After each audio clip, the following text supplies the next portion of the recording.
This happened a few months ago back in the spring. It was that strange in-between period of my life. Just graduated, no real responsibilities yet, and way too much free time. I'd finished school a semester early, which seemed like a great idea when I was drowning in assignments. But once I actually had all this free time, I had no clue what to do with it. My full-time job wasn't starting until June, and most of my friends were still busy with classes or finals. So until then, I was just floating, feeling like I was stuck in the gap between two phases of my life. It was actually really discomforting and made me feel worthless. I'm someone who always needs to be doing something productive, so just sitting around for days on end watching time pass was killing me. That's probably why I said yes when my mom asked me to check on my Uncle Rick's beach house. It was an easy favor: drive down to Rehoboth Beach, make sure nothing was leaking or damaged, and do some small maintenance to help Rick save on hiring costs. I drove a little over 2 hours from Pennsylvania to his massive house in Delaware. This house comfortably accommodates my extended family of 25 every summer. We all gather there to play games and enjoy ourselves, which are essentially the defining characteristics of our family gatherings. The house isn't directly on the shoreline, but it's not too far from the beach either. It's nestled in a quieter neighborhood lined with tall beach grass and winding roads. Fast forward to some random day of the week that I honestly can't even remember. I think it was like a Thursday or something. I left in the late afternoon, which in hindsight was probably a dumb idea. The drive was pretty chill. When I got to the house, everything seemed normal. I made my way inside and ran through Rick's checklist. I checked the faucets, the breakers, and walked the property. Everything looked fine. To be completely frank, it felt strange being there alone. I'd never seen that house without miscellaneous board games sprawled about and crowds of family members noisily drinking. The silence was definitely the most eerie thing about it. The place felt abandoned or something. I'm sure all of you have that one place, be it a house or a restaurant or something else, that gets really rowdy when your whole family spends time there together. Now try to picture that place empty and silent. Kinda spooky, right? Anyway, it was getting late, and I hate driving at night more than anything. So I texted my mom to let her know I'd just stay overnight and head back in the morning. She told me that was a good idea and reminded me to thank Uncle Rick for letting me stay there, which I did.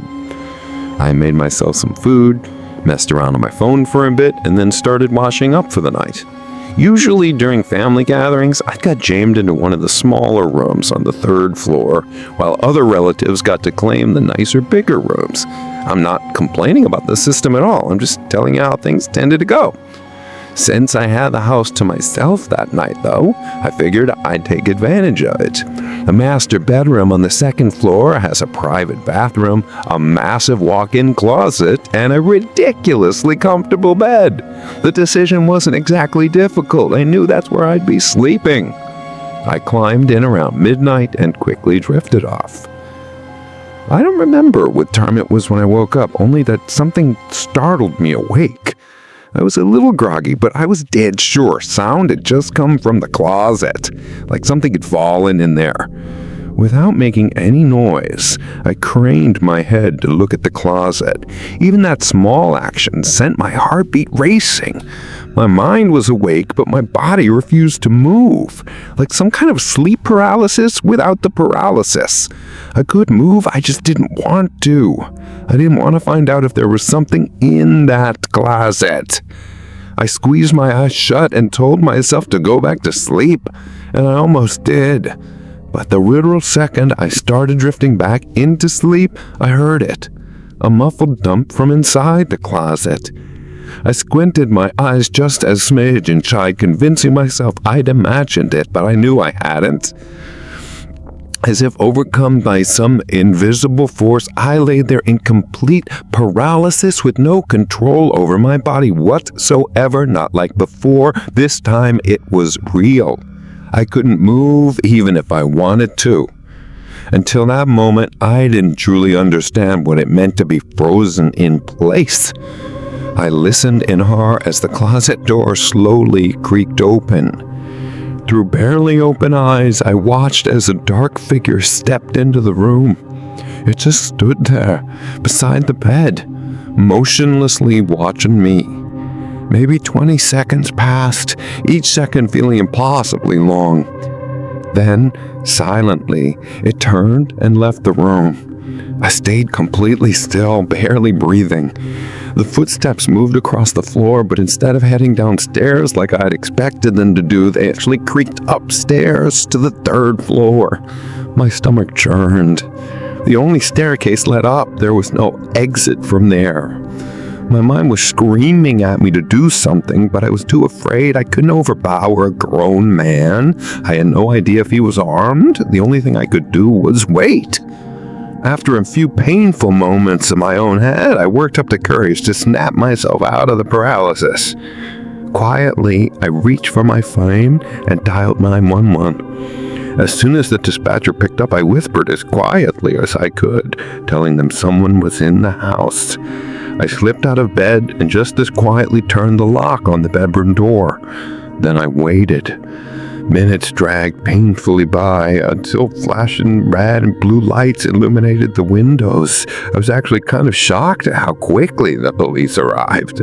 I ran down the stairs, threw open the front door, nearly collapsed in relief when I saw the police.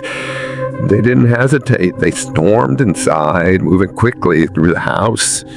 I waited outside. It didn't take them long. According to them, the house was empty. I was in disbelief.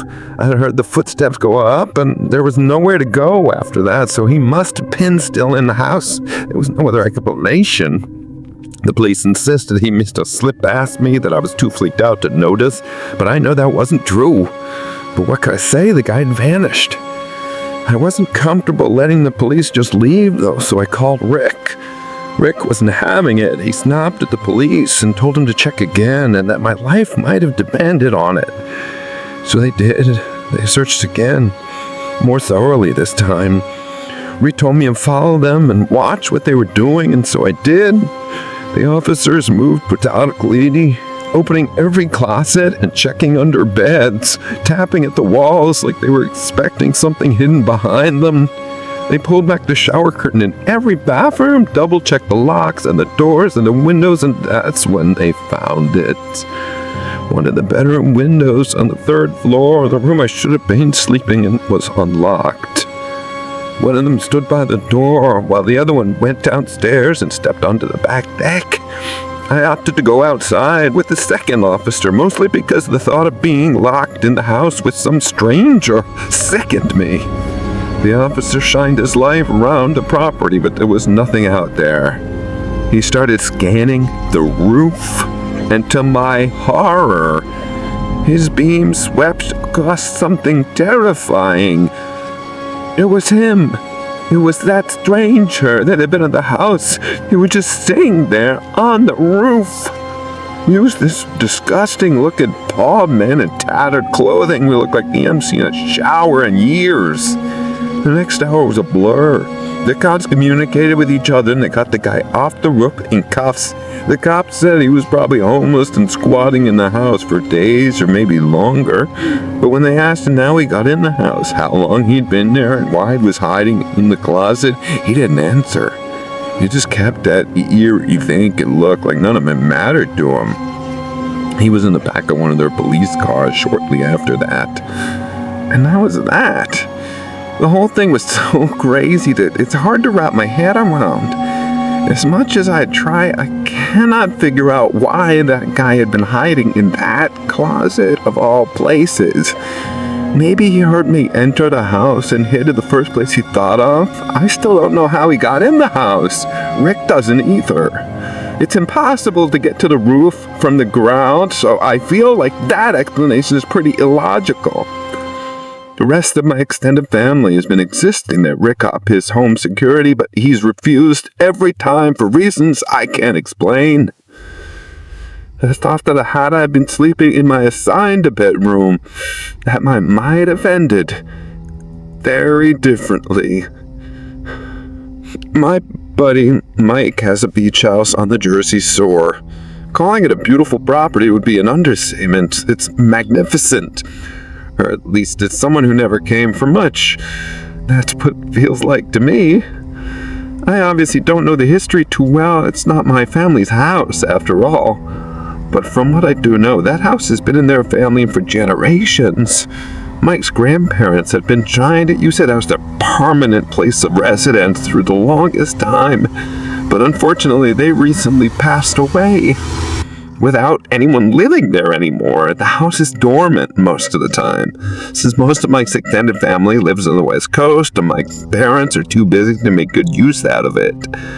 The upside to an otherwise sad situation, though, is that Mike essentially allowed free access to it whenever he wants. I'm pretty sure Mike's dad's intention was to rent the house out to try and... It wasn't some crazy party weekend or anything like that, just a chill escape from the usual. And honestly, I was looking forward to it. Mike and I live pretty close together, so he was going to pick me up and drive me down with him. That Friday, I packed a duffel, threw it in his trunk, and the two of us made the drive down. The first night was chill. We got in sometime around 6, dropped our stuff off in the upstairs bedrooms, and settled in. The house has that cozy, slightly musty beach house smell, like a mix of salt air and old wood. Not in a bad way, more like history. You can tell it's seen decades of family summers. After grabbing a quick bite from a sub shop nearby, we decided to walk the beach for a bit, just to take in the evening. Mike brought a couple of rods with him, so we figured we'd try our luck fishing for a while. It wasn't really about catching anything now. It was more about being out there. At one point, we stumbled across a pair of girls about our age. They were walking barefoot along the shoreline, and Mike, being Mike, struck up conversation right away. They were local, or at least semi-local, and it turned into one of those low-stakes, slightly flirtatious interactions that happen naturally when you're young and on the beach at night. We got their numbers, and they continued their walk while we continued fishing. There were still a good number of people around since it was peak season, but Mike knew the clock buckets. Private beach access, tucked away past through the dunes, little spots between houses where the lights didn't reach. We ended up finding a nice stretch towards Salves where the only sound was the water and the wind. It was the kind of night that made you forget about real life for a bit. The next morning, we woke up around 9 and decided to go for a run along the boardwalk. It was already warm out by then, but there was a breeze coming out the ocean that made it bearable. We weren't doing anything crazy, just a couple miles to get the blood flowing. Mike's a pretty active guy, and I've been trying to stay in shape, so it felt good to move after a night of lounging around. The rest of the day kinda slipped by without us noticing. Later that evening, Mike floated the idea of hitting a few bars and seaside, but we were both hyped. Even though the idea sounded fun and eerie, the thought of waiting in line and yelling over music didn't really line up with how our bodies felt after a full day in the sun. We ended up crashing kind of early instead. Sometime after midnight, I woke up to a shrill, piercing beeping. At first I thought it was part of a dream, but after a second or two of lying there in the dark, I realized it was real. It sounded like a smoke detector. One of those sharp, high-pitched alarms that cut straight through your skull. I threw myself out of bed, started scanning my surroundings, and unable to pinpoint where the vaping was coming from. It didn't sound like it was coming from my bedroom, or anyone else on the second floor. After focusing for a few more seconds, I got the impression it was actually coming from above me. Without thinking, I yanked the bedroom door open and made a beeline for Mike's room. With both hands, I jolted him awake and told him to follow me. He immediately got onto the situation and hurried after me, not even bothering to put a shirt on. As if our life depended on it, the two of us bolted up the stairs, completely unsure of what we'd be running into. The third floor was mostly dark, except for a little bit of moonlight leaking in through the window at the end of the hallway. We flipped the lights on and started scanning the space, still expected to see or smell something burning. But there was nothing. No smoke, no flickering lights, no signs of a fire at all. Actually, it was baffling. Eventually, after some painfully irritating minutes of searching for the source of that god-awful noise, I found something. In one of the bedrooms, tucked neatly under a pillow, was a small black device. Before calling Mike into the room, I decided to examine it myself a little, mostly out of pure curiosity. It was the size of a walkie-talkie, all black, with the exception of a blinking red light on top. That was it. No buttons, no stickers, no screen. Just this smooth jet black casing, that blinking light, and a single switch on the side. Or at least what looked like a switch. I clipped it off, and the beeping stopped immediately. Mike entered the room at the same time. His eyes flicked from my bed to me to the device in my hand. Neither of us said anything at first. We locked eyes, and I could tell he was just as confused, just as scared as I was. After a few more seconds of silence, he asked me if I had ever seen that black thing before. I said no, and asked him the same, to which he also said no. For the next hour, we tried to figure out what that thing was, how it had gotten there, and what had triggered it. But no answer we came up with was satisfying. Mike swore none of his family members had been in that house in ages, and I believed him. I mean, why would he lie about that? Plus, who the hell would put that thing in their own home? You might think it was for safety or something, or maybe a substitute for a faulty upstairs smoke detector. But again, there was no fire, so it hadn't even prevented any emergencies. And then, the matter of how I got triggered in the first place, that was the scariest part about the whole thing. We were sitting in my room in the dark when I had a crazy thought. I couldn't believe it hadn't occurred to me until then. The switch.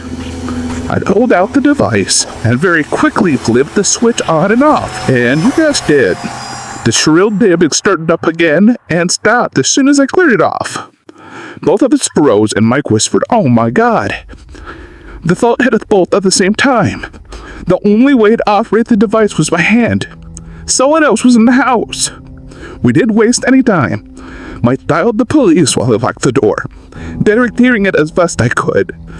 We waited for what felt like forever, and finally the police showed up. We quickly made our way downstairs to intercept them. After giving them a very brief description of what was going on, they did a full sweep of the house, only laid it upside with the front door, or their objection. When they finally came downstairs, they told us what they told us was horrifying. Apparently, every single window on the third floor was wide open, and it wasn't just that. The beds were clipped, doors were pulled out, the dressers, and everything was on the floor. The room where I found the device completely ransacked. Even though it was nice and neat when it searched up there, I felt like I was losing my mind, and so did Mike. But after being escorted upstairs by officers, we had no choice but to get the reality. The officers couldn't find much else, no item, no breaks, no weapons. After another 20 minutes or so, they told us to make sure all the windows were locked and secured from now on, and to call again if anything else happened. They just left. Mike, I didn't feel safe being in that house after someone probably crazy or on drugs, had mixed with us like that in such an unexplainable way, too. But we had no choice. We told ourselves we'd sleep there the rest of the night and leave early in the morning, and that's what we did. Luckily, whoever had been in the house that night must have left because nothing else happened throughout the night. There are still parts of this night I can't explain, and could we imagine what might have been feeling? For all we know, that whatever had been in that house that night might have never left. This happened a decent while ago. Back when I was 22. Enough years have passed to the point where I feel safe talking about it. I was fresh out of college with a desirable job and minimal expenses since I would live a bit in my childhood home with my parents. Imagine that, racking up significant savings without having to worry about food or a place to sleep, and all the while having full access to the room I grew up in, my car, and all my hometown comforts. It's safe to say I was living in pure bliss. Believe me, I knew how lucky I was to have parents who allowed me to stay at home and rent-free. I know a lot of people don't have that option, so it's something I never took for granted. But not everything was as free as I pick. But I'll have to tell you, now is 1 month into my time back at home. I've never been working for what you call party girl. I don't chicken tap to natural alcohol. I don't spend every ounce of my free time at closed. And I definitely don't allow my life in any way. That's just how I was raised. My father is the most important man of my life, and hookup culture disgusts me. Because of all that, my life is pretty routine. Wake up, satisfy my caffeine addiction, go to work, go to the gym, read a bit of my book and mess around on my phone, and go to sleep. Weekends are for hiking, mini road trips, board tapes, and whatever else I decided I want to spend my time doing. But on one random weekend, my closest friend from college, Lindsay, invited me and my other good friends to Mantia to spend a few days at their Chinese beach house. I'd never been, but on the way Lindsay talked about it, the place never made a turn. Quiet, but away from the rusty chaos of his own private pitch. And just a short walk from the water. To put it quietly, Lindsay's family's loaded. I think both their parents were neurosurgeons, so I had a feeling her house would be insane. And I was far from disappointed. When I first lit eyes on it, I was crying. Look, I'm no architect, and I know what a modern house is when I see one. And listen, it must have been ultra-modern, because it looked more like a covert military state house than the first mall home. I'd love to show you guys pictures of it. Believe me, I'd bet honey. But out of respect for Lindsay's family, I think that would be really at that taste, even if what I've had to tell you didn't happen. We all unloaded our stuff and decided where we'd be sleeping. Benji obviously had enough individual bedrooms for all of us to occupy. But what would be the fun in that? Instead, the four of us stayed in the same room, one of the kids' bedrooms that had 2 sets of spindle cribs, and it's only that bedroom. We'd be standing for 3 nights, which in my opinion is the perfect amount of nights when we could live with anyone.